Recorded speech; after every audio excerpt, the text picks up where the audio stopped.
Ciao ragazzi, e come sempre eccoci qua.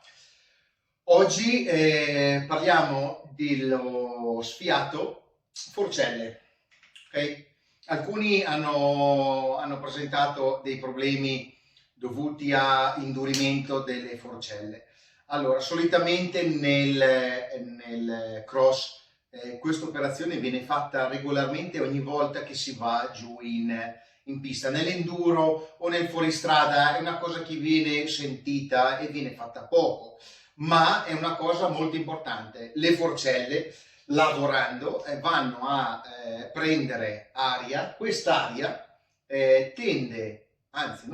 indurisce notevolmente lo scorrimento e non fanno più la loro funzione. Cosa vuol dire? Specialmente nella prima parte, ok?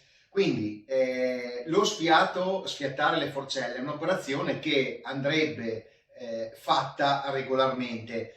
Quante volte? Non c'è un problema, se lo fate di più non succede niente, se lo fate poco vi si induriscono le forcelle. Siccome è un'operazione molto semplice da fare, ma molto importante, non viene dato, come ho detto prima, peso a questa cosa, ma è importante che venga fatta.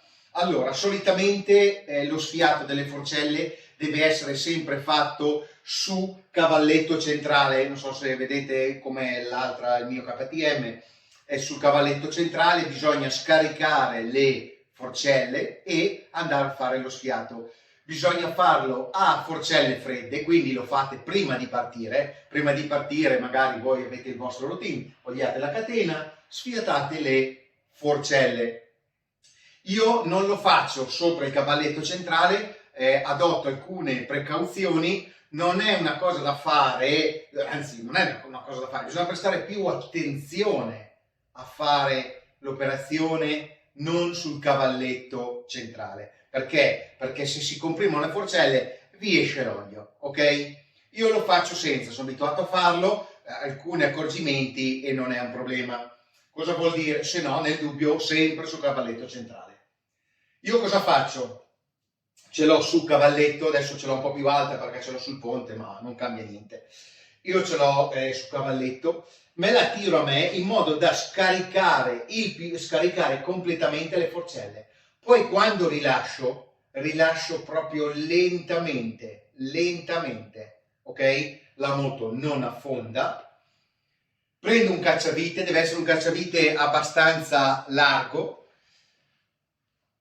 Sulle forcelle della Cove avete due regolazioni, una centrale che sono i click, classici click per indurire o ammorbidire.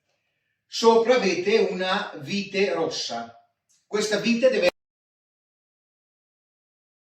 essere svitata non completamente, attenzione perché è molto piccola e se vi cade per terra non è facile trovarla, è rossa, però quindi voi praticamente dovete svitare, voi sentirete uscire dell'aria, non è un compressore che spara fuori, iniziate a sentire un sibilo, questo sibilo fa sì che si va a scaricare. Io la prendo la forcella, me la tiro leggermente a me, tac, apro, voi da lì non è possibile che lo sentite, io svito, buona. Quando la vite gira su se stessa e quindi non torna più indietro, senza toglierla, ha sfiatato, è a posto. Dopodiché riavvito, avvito.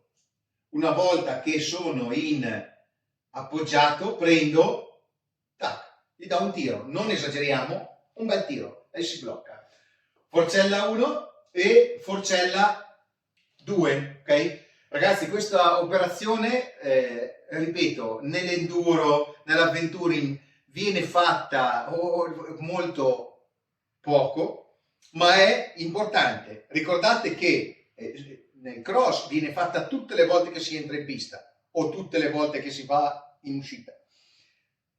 Sicuramente nell'enduro, nell'avventuring, non nel cross, ma le forcelle lavorano come nel fuoristrada. Quindi prima di uscire io consiglio sempre, quando lo fate una volta alla settimana, poi dipende da quanto la usate, ma una volta alla settimana dipende, se voi uscite tutti i giorni, fate allenamento, andate in pista, non lo fate una volta alla settimana, non fate tutte le volte che uscite, ma per un uso normale, siccome è un'operazione molto semplice e serve per tenere sane le vostre forcelle, prendete vite rossa, svitate, quando sentite il sibilo lo lasciate lì, avete finito di sfiatare, riavvitate, serrate, fine, ok? Operazione molto semplice ma da fare regolarmente, ok? Ragazzi, vi saluto, buona giornata, ciao!